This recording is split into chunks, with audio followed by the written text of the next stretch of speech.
Dissect a sheep eyeball.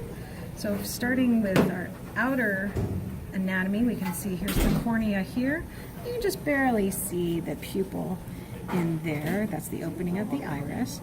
And then the eye is padded by all of this fat, and you can also see some of the muscles that moved the eye. So the first thing we need to do is get rid of that. I do like to try to find the optic nerve. That's that right there. Kind of a dense, really obvious circular structure. I'm going to try to cut around that. So what we do is we just take scissors and cut, kind of poke them in, cut through the fat. What you're trying to do is get as close to the eyeball as you can. And don't worry, you're not going to poke through the eyeball. The eyeball is very, very tough. We're just trying to cut around, cut all of this connective tissue off. Okay, can you pause it? All right, so I've got all the fat off of the eye. There's a few little pieces, but that's going to be okay. I did accidentally cut through the optic nerve, and that's all right. It's there, and it connected to the eyeball right there. So if you can dissect it without cutting off the optic nerve, that's optimal, but sometimes we don't do that.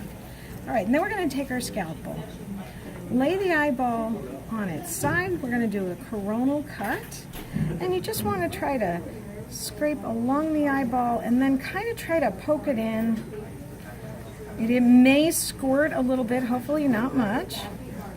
And then sometimes you can cut around with the scalpel. Sometimes it's easier with scissors. And what you're trying to do is you're trying to cut behind the lens so that you're separating the anterior and posterior cavities of the eye. These are not very good scissors, but there we go. Okay, so then we open it up, and whoop, my retina got all broken. All right, so this half of the eye has the vitreous humor. This is the thick jelly-like substance that helps the eye hold its shape. And that white thing right there, that's the lens that's gonna bend light as it comes into the eye. I want to get this vitreous humor out of here so we can see the rest of these structures. So you just pull on it, it does kind of stick. There we go. Now, see this ridged area around the lens? That is the ciliary body. That's a layer of muscles that are going to pull on the lens to make it flatter or rounder to focus the light going into the eye.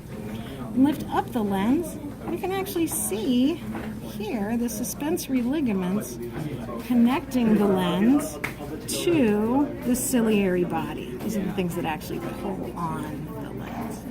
Then we remove the lens. You can see it's not as round as you would expect. It's actually sort of football shaped off from the side. And then if we look through, we have, this is the back of the iris there, and that hole is the pupil.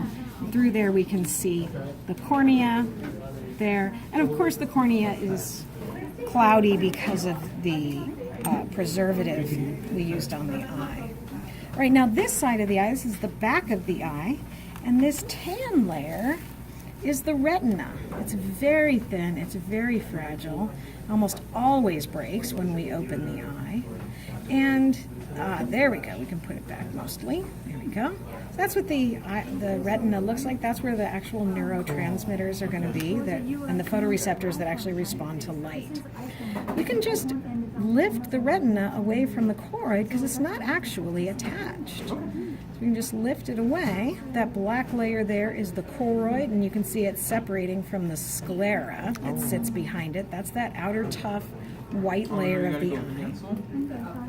And if we lift up on just the retina, we see that, oh wait, it is attached, and that is the optic disc. That area right there, whoop, that's where the axons from these neurons that made up the retina, they unite here and exit the eye to create the optic nerve.